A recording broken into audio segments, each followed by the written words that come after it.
Saudação, pessoal. Aqui segue a saga da administração de medicamento. É um dos carros-chefe da enfermagem. Aqui nós vamos falar um pouquinho sobre volumes, sobre a própria droga em si, tá? E então vamos na continuação de medicamento. Bom, os cuidados gerais no preparo de administração de medicamentos, todo medicamento deve ser prescrito pelo médico e sua administração não é um ato simples, tanto no que diz respeito ao preparo quanto à administração. Lembrar, gente, que é um critério médico, tanto o que ele passa, a dose que ele passa e também o tempo que ele quer que seja administrado.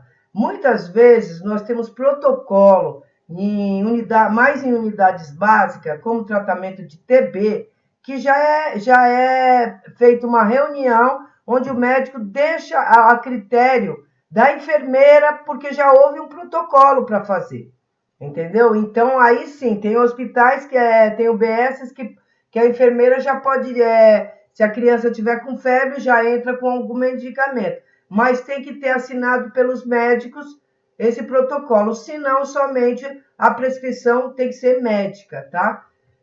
E o conhecimento, gente, tem que ser de microbiologia, farmacologia e cuidados de enfermagem específico. A gente não precisa ser aqui uma biomédica, nem uma farmacêutica, porém, alguns critérios são fundamentais para a gente, tá? Então, a regra dos 9, a gente já comentou sobre ela: medicamento certo, via certa, dose certa, hora certa, paciente certo, validade certa, tempo certo, abordagem certa e registro certo. Nessa hora certa, o médico pede em 12 horas e quem coloca esse aprazamento que a gente chama, né, que é colocar o horário, é o enfermeiro, tá? O médico só solicita se quer em 12 horas e a enfermeira coloca o horário para que o técnico ou auxiliar administre essa dosagem.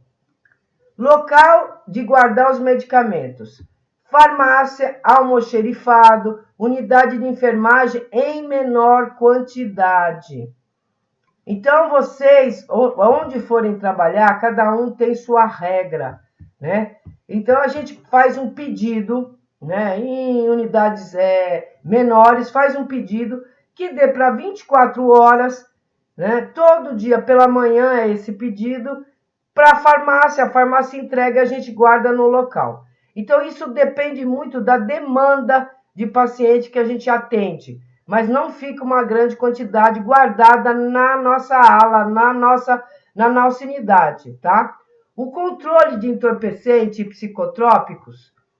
Esse controle de entorpecente, gente, e psicotrópico, ele é sempre monitorado pela enfermeira, tá? Então, esse entorpecente, como funciona? Alguns lugares tem uma caixinha com cadeado e uma chave. Outros lugares, posso citar o próprio Gígrio, ele, depois de prescrito, a gente descia na farmácia e buscava a quantidade certa daqueles medicamentos. Lugares que precisam de mais quantidade, eu não tenho tempo ágil, né, para poder ir lá na farmácia e buscar, se nisso o paciente pode morrer, o que acontece, pessoal? A gente tem essa caixa e coloca uma quantidade pouca, sempre controlada, e sempre tem que dar conta. Peguei um medicamento, já coloco a receita daquele medicamento naquela caixa, tá? Cuidado no preparo da medicação. Concentrar a atenção no trabalho e evitar outras atividades paralelas. Principalmente, é para todos isso, mas principalmente, pessoal, para aquele que está começando nessa área. Um deslize pode ser letal, tá? Utilizar para consulta e identificação do medicamento preparada, a prescrição médica ou relatório de enfermagem. Bom, gente, continuando, limpar a bandeja com álcool e colocar cálice ou outros recipientes com identificação por sequência de número e leito de via de administração. Vou dar um exemplo, gente. Se tem um copinho, um cálice, né? Em que eu identifico para quem é, para o leito tal, a maioria não, alguns leitos, eu não posso dizer maioria, mas alguns leitos tem 2 pacientes no quarto. Ou é uma enfermaria, nós temos 10 pacientes num local só. Então, a gente começa de uma ordem crescente, né?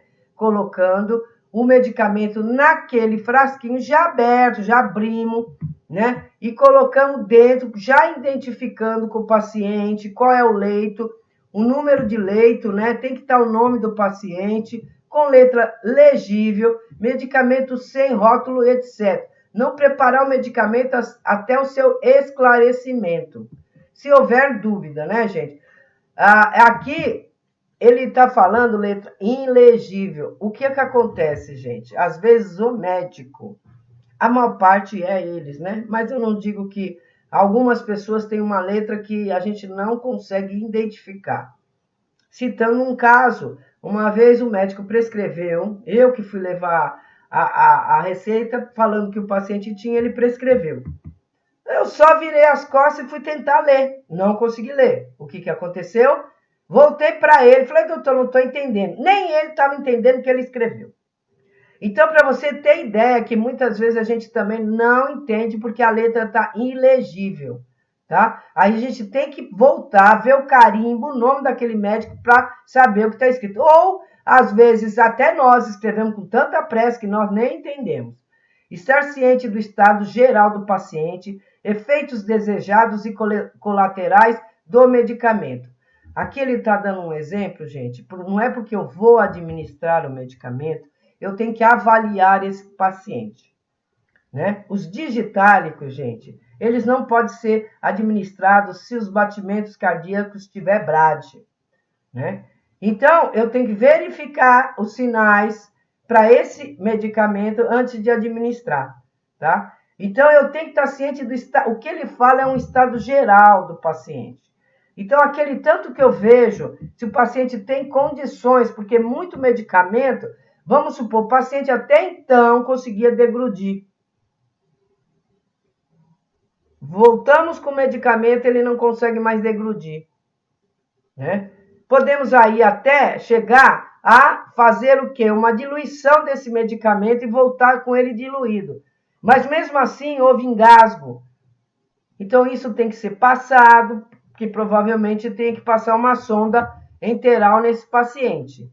Então a avaliação antes da administração tem que ser feita. Certo? Todo medicamento preparado deve ser rotulado com os dados de identificação do paciente. Número do leito e nome do paciente. Completo. Exemplo.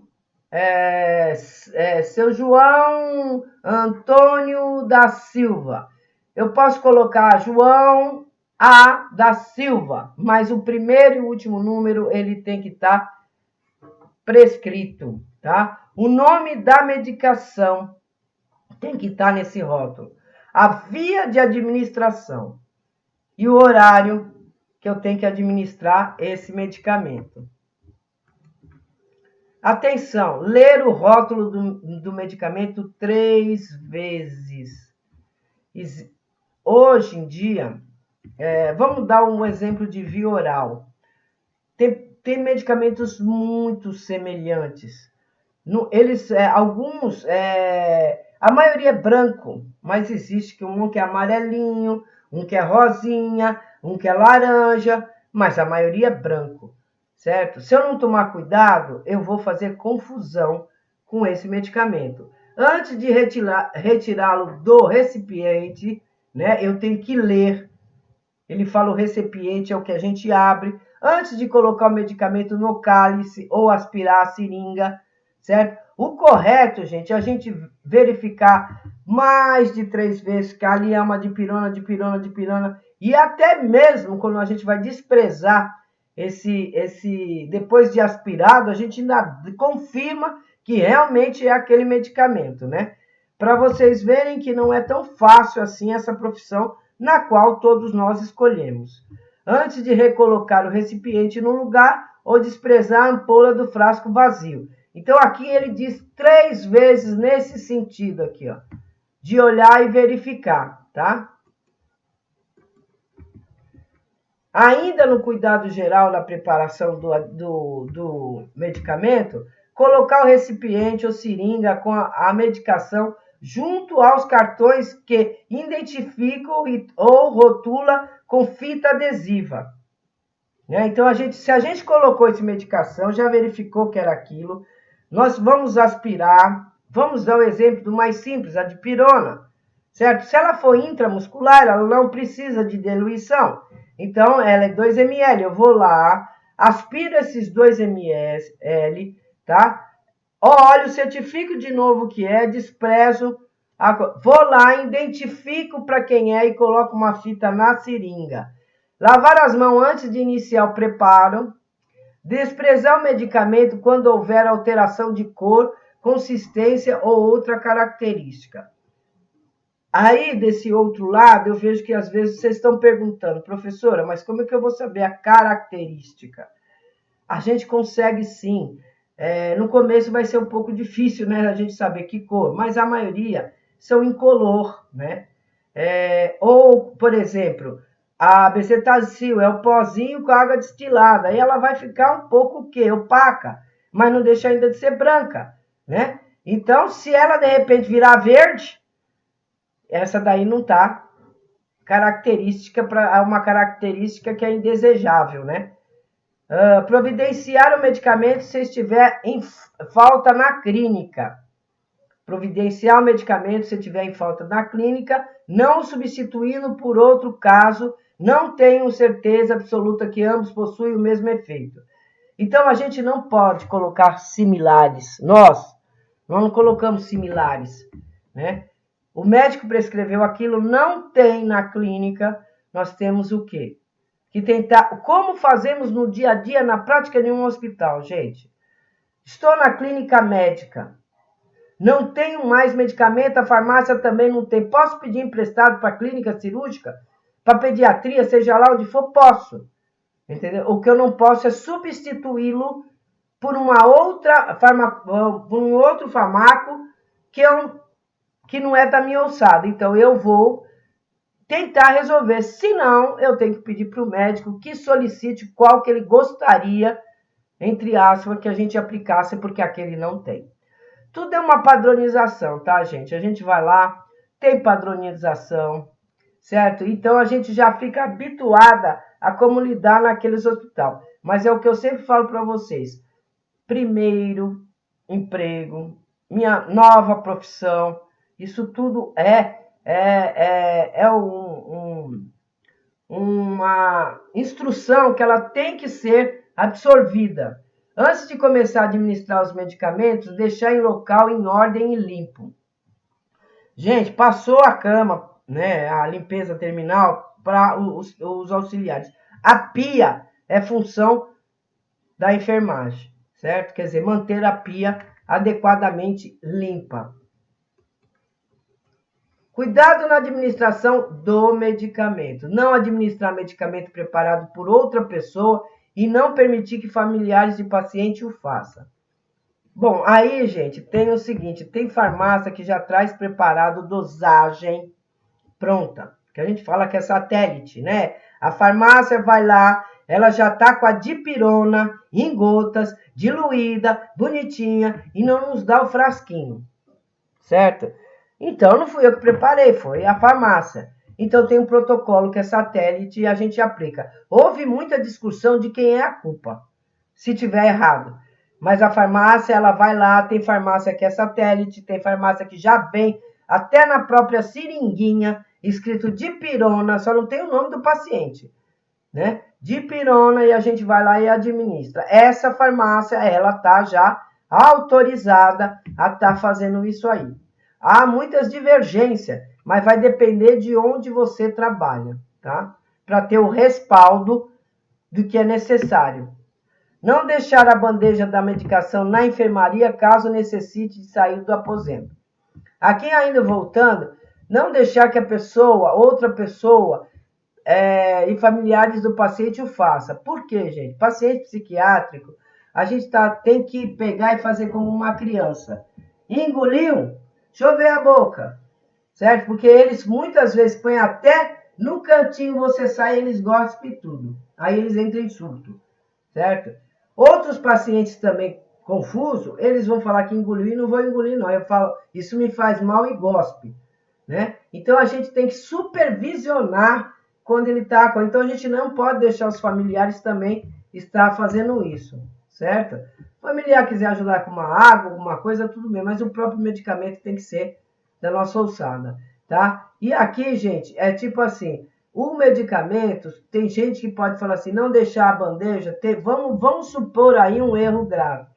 Eu esqueci alguma coisa, o paciente não tem água, né? Eu levei a coisa, porque tem que ter água nos quartos, mas não tem água e tal, tem 2 pacientes. Eu deixei a bandeja do lado do meu paciente, aí vem o outro e toma. Como é que eu vou tirar? Então, se não tem água, eu tenho que buscar, eu levo a bandeja junto. Antes de administrar medicamento, conferir o número do leito e o nome do paciente. Se o paciente estiver consciente, né? Orientado, se não, vai estar escrito no leito o nome daquele paciente, se for por sonda ou injetável, né? Somente após a ingestão ou aplicação do medicamento, ele deve ser checado no horário correspondente. Isso eu comentei na aula de laboratório para alguns. Eu posso colocar tudo na bandeja, não posso checar antes. Por quê, gente? Se eu for lá no quarto desse paciente, por algum motivo eu não sabia, ele está lá no centro cirúrgico. E eu fiz checá-lo. Mas eu não dei aquela administração, porque ele não estava ali no meu andar. Por um outro lado, esse paciente, ele entrou no nível de consciência que eu não consiga administrar o medicamento, né? Porque não se pode administrar qualquer medicamento quando o paciente, né, foi injetável lá na emergência, lá na UTI, mas nas unidades, gente, um paciente ele pode entrar em parada ali, né? E eu chequei que dei a administração. Como que eu vou corrigir esse erro? Se eu checar antes.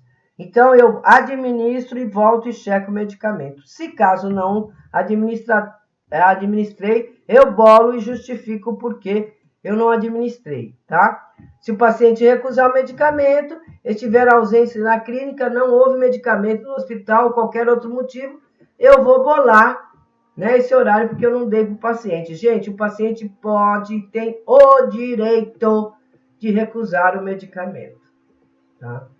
Ele vai dar uma justificativa, certo? E vocês vão anotar, né? Por isso que a gente sempre pergunta, por que ele recusou? Por que o senhor não quer esse medicamento? Porque está me fazendo mal, meu coração está disparado e eu não quero tomar esse medicamento. Se vocês são técnicos, já não compete mais a vocês, certo? Não é dizer assim mesmo e depois o paciente tem uma parada.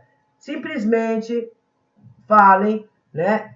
Escrevam, comuniquem à enfermeira do setor e aí já é competência da mesma, certo? Anotar e notificar as anormalidades que o paciente apresenta. Quando eu falo para vocês que eu tenho que saber qual medicamento eu estou administrando, o que ele faz com o paciente, que é a farmacodinâmica, e a farmacocinética, o que o medicamento faz comigo, com o paciente, certo? Então, gente, se tiver queixas, né, ele pode estar, sim, situado em relação ao medicamento que ele tomou, tá? Se a gente for olhar, os medicamentos são o quê, gente? Veneno. O que ele difere de um veneno é a dose. Então, a gente tem que anotar se houve queixa, né? O paciente tomou um remédio, depois de meia hora ele já está com uma queixa de tontura, uma queixa de dor de estômago, então tem que ser anotado. Após administrar, lavar, enxugar ou colocar o lugar apropriado dos materiais utilizados. Eles dizem muito o que é, gente? A própria bandeja, que tem um tal de sumir bandeja, que é uma beleza. Então, eu vou lavar, enxugar e colocar, né, esses materiais que eu usei no local apropriado, tá? Bom, observação geral: não ultrapassar a dose prescrita. Em caso de emergência, a medicação poderia ser dada sob ordem verbal do médico, mas deve ser anotado no relatório da enfermagem. Após a prescrição ser feita, colocar o horário e checar. Se vocês estiverem numa unidade, gente, e o médico verbalmente solicitou um medicamento, facilite o serviço dele, vá lá, pegue a prescrição, peça para ele escrever e vá administrar. Porque aqui está claro, gente, que a ordem tem que ser, só pode ser verbal em caso de emergência. Todo mundo já sabe a diferença de emergência e de urgência. Então, se for uma urgência, a gente pega a prescrição a prescrição médica. Ele fala, eu quero que administre isso. Tá aqui, doutor, prescreva para mim. Né? Depois que ele escreveu, eu vou lá e administro. Na emergência, eu posso receber ordem verbal de um médico, tá? Em geral, a prescrição médica é válida por 24 horas. Então, vou dar um exemplo médico. Hoje nós estamos no dia 6, se eu não me engano. Ele passou essa prescrição médica, ela foi feita mais ou menos às 9 horas do dia 6. Então, às 9 horas do dia 7, ela é válida. É claro, gente, que nós temos também um espaço que acaba a regra do hospital, porque o médico está prescrevendo ainda para fulano, tem tantos pacientes para ver, N pacientes, e aí a gente vai usando o critério de usar. Mas ela é válida por 24 horas. Ou seja, eu estou lá às 7 horas da manhã, eu estou usando a prescrição, né, do dia 5, né? Bom, aí é que tem, eu acho que a dificuldade de muitas pessoas, né, a matemática em si, né? Quais são as principais abreviaturas, né? CC maiúsculo ou ml ou centímetros cúbicos, centímetros cúbicos ou milímetros. Gota, gente. Então, eu tanto posso usar o GT ou o G, certo? Conta-gotas, eu vou pôr o CGT. Microgota, gente, eu vou colocar o MGT e que corresponde a microgota. Aqui tem uma abreviatura de ampola, uma abreviatura de miligrama e de comprimido, tá? Comprimido eu posso usar o CP ou com o COEMP, que significa comprimido. Isso é padronizado, então essas abreviaturas eu posso estar usando no medicamento, ok? Deixa eu subir um pouquinho aqui, primeiro essa. Na via oral, gente, a gente também explicou do lado de lá, então você vê que aqui está um pouquinho maior e mais esclarecido para vocês juntar com o outro que está lá. Através da boca serão ingeridos água ou serão previamente diluídos, certo? Se eu pegar um exemplo, um captopril, muitas vezes a gente delacera, bate, né, e coloca AD naquele comprimido, ele vai derretendo um pouco. Tem gente que coloca na própria seringa e já dilui nela, né? E isso é um critério que vocês vão saber como usar depois, né? Mas é através da boca, serão ingeridos com água ou serão previamente diluídos. Muitas pessoas vão falar, não, você não consegue engolir um remédio sem água? Eu não consigo. Fica entalado. Não sei vocês, né? Procedimento de enfermagem. Verificar se está de jejum. Exame ou cirurgias. Controle hídrico, dietas, condições de deglutição, presença de sonda nasogástrica, náuseas e vômitos. O que está aqui, gente? Verificar se está em jejum, exames e cirurgia. Aqui, gente, vocês podem estar conversando com a enfermeira, porque água quebra jejum. Isso vocês têm que pôr na cabeça. Se está em jejum, eles não podem beber água. Também, porém, eles têm um antihipertensivo para tomar antes dessa cirurgia. Aí você comunica a enfermeira a maior parte das vezes autoriza dar um pouquinho de água para que ele tome o medicamento. Porque se ele chegar lá na cirurgia com uma pressão muito elevada, esse exame e essa cirurgia não vai ser feita. Então, houve um erro de enfermagem aí, tá? Esse controle hídrico tá aqui, gente, porque é assim. O paciente tem um controle, ele pode ingerir em 24 horas somente 600 ml. Então, tudo vai ser controlado que foi dado para ele. Então, na hora dele ingerir esse remédio, tem que ser o quê? Menos água, né? Para ele poder engolir aquele remédio. Porque ele está no quê, gente? No controle hídrico. Dietas e condições de deglutição. Então, vocês vão estar observando se o paciente está com uma boa deglutição, tá? A presença de sonda gástrica, eu preciso diluir, né? Não dá para passar medicamento, ou mesmo comprimido, eu tenho que diluir. E se ele apresentar náuseas e vômitos, muitas vezes ele vai ser trocado, né? A via de administração dele não vai ser mais via oral e sim injetável, porque a náuseas e vômitos não está fazendo com que o paciente consiga ingerir esse medicamento e está pondo o medicamento para fora, tá? De novo, reunir todo o material, certo? O copinho sempre é descartável, né? Conta-gotas, espátulas, triturador de comprimido, anotações em ordens especiais, jejum, controle hídrico e etc. Identificar os copinhos, né? Com crepe esparadrapo, já foi dito também. Não colocar comprimido, dragas ou cápsula na mão, fazê-lo cair na tampa do frasco e depois no copinho. Certo? Em vez de a gente colocar na nossa mão, a gente já coloca direto no copinho. Marcar o ponto que o medicamento líquido ou pó será despejado. Ou seja, há uma diluição de um líquido, ele não pode ultrapassar aquela demarcação que ele tem, né? Vamos voltar para uma bezetacil. A gente sempre coloca quanto, gente? Vocês costumam administrar 4 ml na via intramuscular. Então, o que eu preciso, gente? Colocar 3 ml e fazer a homogeneização, não é caipirinha, é homogeneização, e colocar, daria os 4 ml para dar. Dá licença um pouco.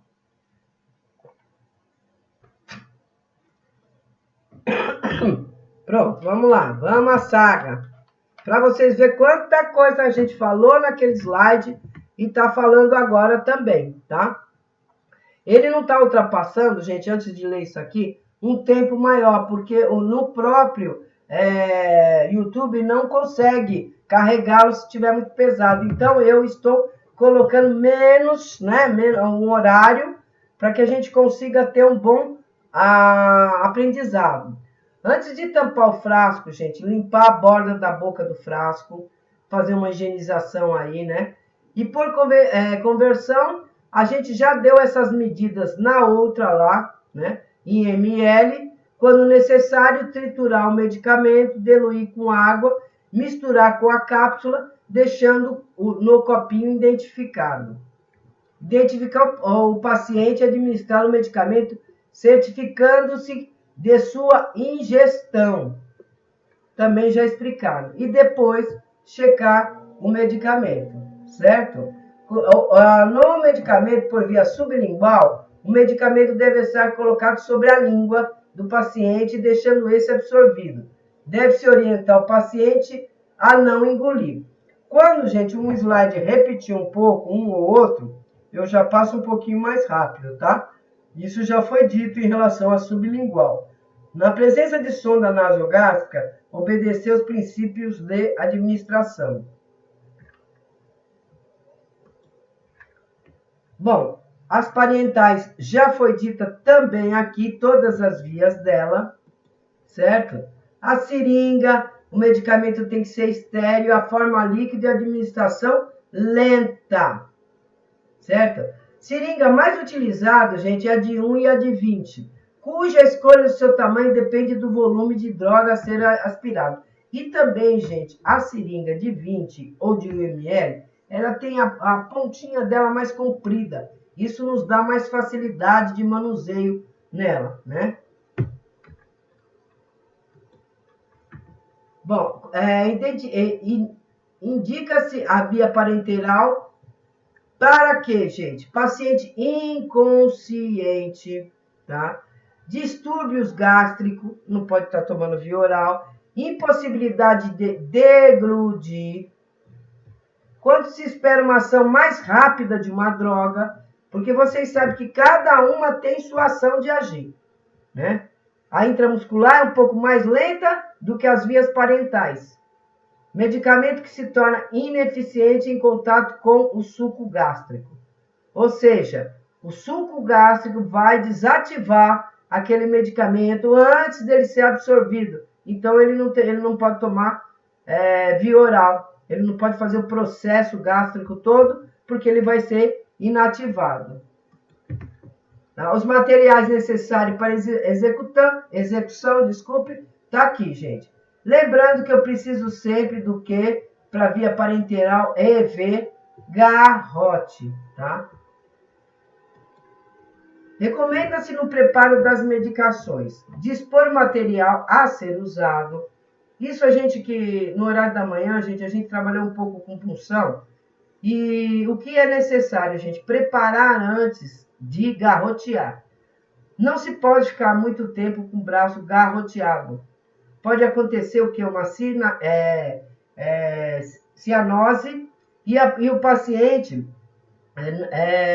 não conseguir depois nem sequer fechar a mão, porque tá o quê? A gente garroteou muito tempo e além de sentir dor, tá? Agitar a ampola em movimentos circulares para homogeneizar a solução. Então, a palavra homogeneizar é como se fosse a mistura, então não é caipirinha, né? A gente vai ter que homogeneizar devagar e tem gente que faz circular, certo? Para que aquela diluição, aquela homogeneização seja perfeita.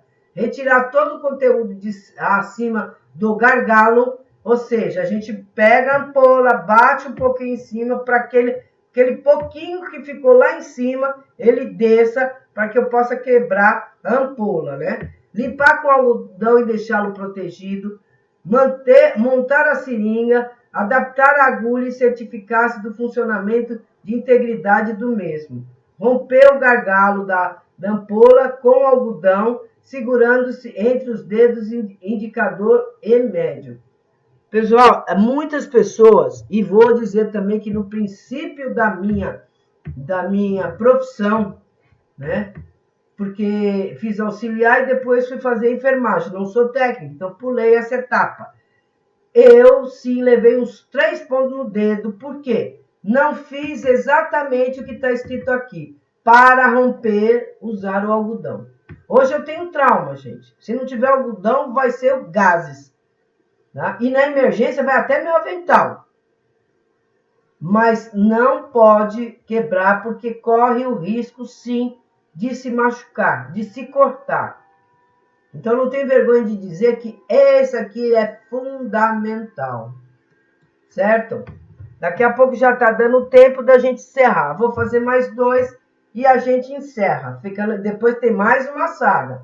Introduzir a agulha na ampola com o bisel para baixo, deixando-se o cuidado de não contaminar a parte interna da ampola com o canhão da agulha.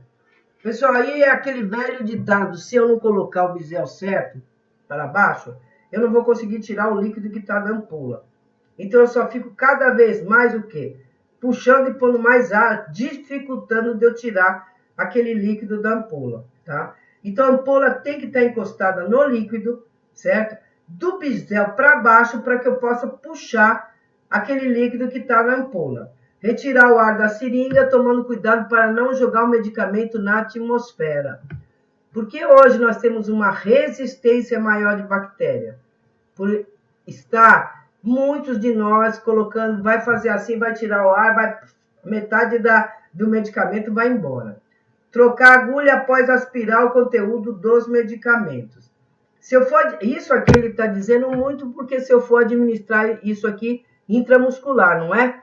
Então, eu não posso, aquele que eu diluir, usar no paciente, eu tenho que trocar. Muitas vezes a gente usa o quê? A 40, né? A rosinha. né? Mas depois eu não vou aplicar com aquela, então sempre vou trocar. Lembrando, gente, que a vacina de tétano, o pouquinho que fica naquela agulha, é a que faz a vacina doer mais, tá? Por isso a gente troca, assim, a agulha que a gente está administrando, né? Então aqui a gente já falou bastante, gente, da intramuscular, né? Quais são os locais que são dados, né? São mais utilizados, vou mais um que ele já deve... Não, então é aqui, vou voltar aqui, ó, gente. Mais utilizado o deltoide, certo? Que a gente já sabe que essa via aqui é mais para vacina, né? Na região glútea, ventro glútea, aqui tem a que eu falo que é a Rochester, né? Ventro lateral, que é dado, e o vasto lateral da coxa. Então, nós temos aqui essas vias de administração da intramuscular. E muitas vezes cai em prova aonde eu tenho, né? Quais são os locais de aplicação. Então, eu não posso esquecer, vasto lateral da coxa, que é mais utilizado em criança, até 5 anos é obrigatório, né? A região glútea, vasto glúteo, aqui o vasto lateral, né? Chamamos de Rochester, e aqui nós temos a deltoide, tá?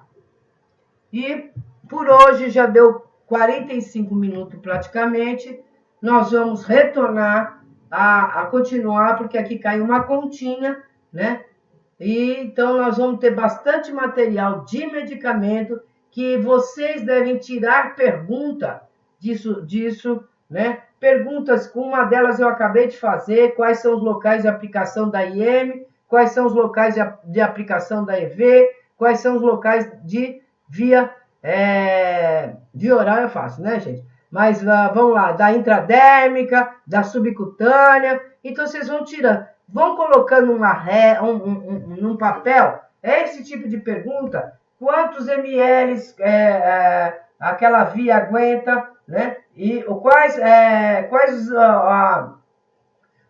que pode ocorrer se administrada mais dos ml que a gente tem que colocar. Então, vocês podem tirar daí perguntas desses slides que eu estou fazendo.